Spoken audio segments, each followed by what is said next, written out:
2026년 2월 2일 월요일 말씀과 기도로 하루를 여는 교문익교회 새벽기도회를 시작합니다. 함께 기도하겠습니다. 하늘에 계신 아버지 하나님, 지난 1월을 은혜 가운데 보내게 하시고 새로운 2월을 허락하시니 감사합니다. 이 한 달도 주님의 부르심에 순종하며 살아가는 그리스도인 되기를 간절히 원합니다. 이 혼란한 마지막 시대에 먼저 구원을 경험하고 진리를 가진 재림 성도로서 하나님의 입이 되고 하나님의 손과 발이 되는 참된 성도 될 수 있도록 인도하여 주시옵소서. 우리의 연약함 뒤에 숨지 않고 하나님의 능력의 손을 붙들고 살아가는 우리 모두가 될 수 있도록 능력의 손으로 붙들어 주시옵기만을 우리의 힘 되신 예수 그리스도의 이름으로 기도드리옵나이다. 아멘. 성도 여러분 안녕하십니까? 이번 한 주간 우리는 선지자와 왕 34장 예레미야를 통해서 위기의 시대에 하나님께서 어떻게 사람을 부르시고 쓰시는지를 함께 묵상하고자 합니다. 오늘 첫 번째 시간의 제목은 나는 아이라입니다. 먼저 하나님의 말씀 예레미야 1장 5절에서 6절 말씀을 보시겠습니다. 내가 너를 모태에 짓기 전에 너를 알았고 내가 배에서 나오기 전에 너를 성별하였고 너를 여러 나라의 선지자로 세웠노라 하시기로 내가 이르되 슬프도소이다 주 여호와여 보소서 나는 아이라 말할 줄을 알지 못하나이다 하니. 여러분들은 하나님께서 우리의 삶을 언제부터 계획하시고 이끄신다고 생각하시나요? 오늘 말씀에서는 전지전능하신 하나님께서 우리가 태어나기도 전에 모태에서 우리를 아시며 성별하신다고 말씀하셨습니다. 때로는 하나님께서 모든 것을 다 아신다라고 하는 품성이 잘 이해되지 않을 때도 있습니다.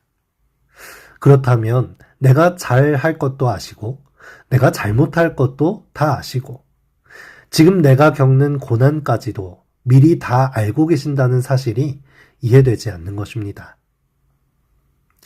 하나님께서는 우리의 모든 것을 다 아십니다. 하지만 우리의 자유를 절대 빼앗지 않으십니다. 우리의 선택을 기다리시고 우리를 있는 그대로 사랑해 주시는 분이십니다.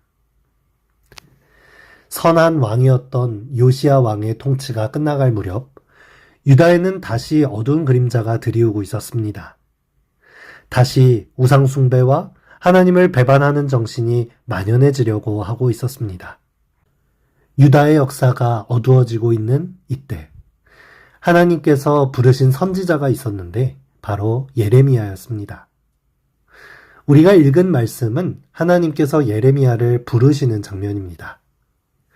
하나님께서는 당신을 계시하시면서 너를 모태에 짓기 전부터 너를 성별하셨다라고 말씀하시면서 특별한 사명으로 부르심을 말씀하고 계신 것입니다.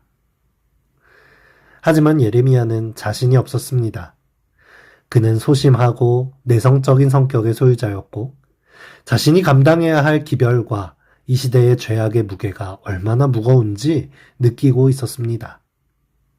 그래서 그는 주 여호와여 보소서 나는 아이라 말할 줄을 알지 못하나이다 라고 말하면서 뒷걸음질 칠 수밖에 없었습니다. 그러나 하나님께서는 이미 그의 연약함을 알고 계셨습니다. 아니 어쩌면 그 연약한 마음마저도 이 악한 시대에 더욱 진심으로 기별을 전할 수 있는 특별한 종으로 사용하시길 원하셨습니다. 하나님께서는 어떠한 능력이 있기 때문에 부르시는 것이 아닙니다. 하나님께서는 그 어떤 종류의 연약함이 있더라도 선택하시며 부르시고 우리를 기다리시는 것입니다. 선지자와 왕은 이 부르심의 장면을 이렇게 묘사합니다. 예레미야는 그가 모태로부터 열방의 선지자가 되도록 세움을 입었다는 것을 조금도 깨닫지 못하였고 하나님의 소명을 받았을 때에 그는 자기의 무가치함에 대한 느낌으로 압도되었다. 슬프도소이다 주 여호와여 보소서 나는 아이라 말할 줄을 알지 못하나이다 라고 부르짖었다. 주께서는 젊은 예레미야가 자기 임무에 충실하고 큰 반대에도 불구하고 의를 위하여 굳게 설 자임을 보셨다. 여호와께서는 당신의 택하신 사자에게 이렇게 명하셨다. 너는 아이라 하지 말고 내가 너를 누구에게 보내든지 너는 가며 내가 내게 무엇을 명하든지 너는 말할지니라. 너는 그들을 인하여 두려워 말라. 내가 너와 함께하여 너를 구원하리라. 예레미야 스스로 느끼기엔 연약하고 미약한 한 사람이었지만 하나님께서 보시는 예레미야는 충실하며 그 어떤 죄악의 풍랑 속에서도 굳건히 설 수 있는 사람이었습니다. 예레미야 스스로의 판단으로는 아무것도 할 수 없었지만 자신을 바라보시는 하나님의 눈길과 하나님의 손을 붙잡는다면 자신이 생각하고 계획한 것보다 훨씬 큰 하나님의 일들을 감당할 수 있는 삶이 그의 앞에 놓여 있었던 것입니다. 여러분, 우리도 종종 하나님께서 우리를 부르실 때에 예레미야처럼 반응하지 않습니까? 나의 삶을 통하여 일하시길 원하며 축복의 통로로 살아가도록 부르실 때에 하나님, 저는 너무 늙었습니다. 하나님, 저는 배운 것이 없습니다. 더 알아야 합니다. 하나님, 저는 가진 것도 없습니다. 여러 가지 나의 능력과 상황들을 핑계대면서 그저 소극적인 신앙인으로서의 삶을 만족할 때가 많이 있습니다. 하지만 하나님께서는 당신의 사랑의 눈빛으로 우리의 인생을 바라보십니다. 우리의 잠재력과 우리 마음속에 있는 열정과 나도 미처 알지 못했던 나의 능력들을 바라보고 계십니다. 우리가 하나님의 손을 붙잡기만 한다면 나를 통해 구원받을 수 있는 많은 영혼들과 세상으로 흘러나갈 축복들을 바라보시며 기대하고 계십니다. 우리의 선택은 자유이지만 하나님께서 우리를 선택하시고 기다리고 계신다는 사실은 변함이 없습니다. 그냥 내 상식과 내 생각으로 한정지어 놓은 삶을 살아갈 것인지 아니면 하나님께서 맡겨주신 사명을 다하며 살아갈 것인지 우리는 예레미야를 부르시는 하나님을 통해 다시 한번 생각하게 되셨으면 좋겠습니다. 예레미야는 눈물이 많고 마음이 여린 사람이었습니다.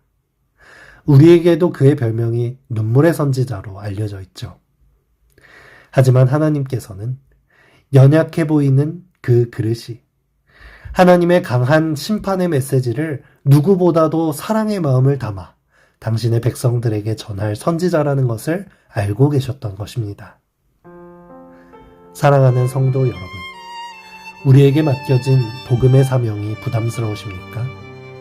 나의 연약함이 보이고 할 수 없음을 고백하게 됩니까?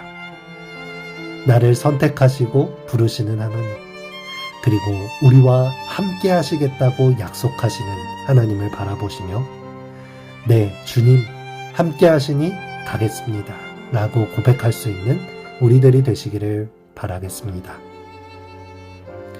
이 아침 함께 기도할 제목입니다. 나의 부족함이 아닌 하나님의 완전하심을 바라보는 믿음 같도록 나 혼자만의 신앙이 아닌 복음을 전하는 사명을 다하는 신앙하도록 새롭게 부임하신 박완정 담임 목사님과 가정을 위하여 우리 교회 목회실을 위하여 2026년도 우리 교회 선교 사업들을 위하여 함께 기도하겠습니다.